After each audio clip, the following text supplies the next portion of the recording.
Merci Monsieur le Président, Mesdames, Messieurs, mes chers collègues.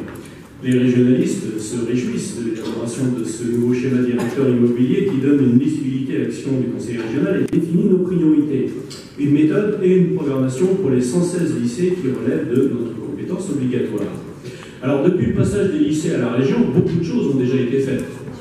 Je dirais la rénovation des plateaux techniques dans les lycées d'enseignement professionnel, dont on ne peut évidemment que se féliciter, tant il nous manque un certain nombre d'ouvriers dans nos filières industrielles. Et j'imagine, si jamais nous laissions tomber les lettres, ce que ça pourrait devenir. Bien sûr aussi les internats. Un certain nombre d'internats ont déjà été rénovés, ce sera le cas pour d'autres, et on ne peut évidemment que s'en féliciter. Les enjeux sont nombreux, on l'a déjà dit, et identifier le numérique, la rénovation du patrimoine qui date des années 60, énergivore, la mise en sécurité, la mise en accessibilité, les installations sportives, les conditions de travail des agents. Un effort financier est annoncé pour répondre à ces enjeux sans augmentation du budget global sur la mandature, sans chercher à justifier un calendrier que l'on devine long et qui peut générer des frustrations. Nous disons que cela peut se comprendre au regard de notre dépendance à la DGF, qui non seulement n'est pas dynamique, mais qui de surcroît a diminué régulièrement ces dernières années. Les indicateurs nous permettront de prioriser les actions dans la volonté de mener une démarche globale avec des actions fortes sur des sites complets en évitant toute stratégie de dispersion et d'éparpillement. L'affirmation de l'accueil de tous les élèves, mission essentielle du service public, est affichée comme une priorité. De même, notre collectivité prévoit de soutenir par un effort particulier les territoires en expansion démographique. Ces 4 dernières années, ce sont plus de 5000 jeunes supplémentaires qui sont arrivés dans les lycées publics bretons. À quelques variations près, cette tendance ne se démentira pas dans les prochaines années et une nouvelle forte poussée en collège et lycée est attendue pour 2020. Dans ce contexte de tension démographique, la construction d'un lycée à Liffré et l'annonce d'un second lycée dans le sud de Rennes pour la population rennaise sont de bonnes nouvelles.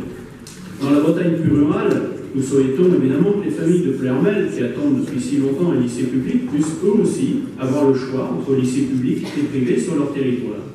La construction de ce lycée public est un besoin exprimé par la population depuis au moins les années 90 et a été actée en 2012 par notre collectivité.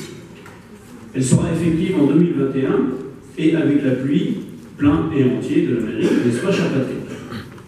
Enfin, nous attendons aussi avec impatience de connaître le choix d'implantation en Bretagne Sud et le calendrier prévu pour la construction d'un second lycée d'Iran, promis pendant la campagne des régionales de 2015, le lycée de Carhaix, ne pouvant répondre au flux des lycéens générés par le succès des filières par l'université.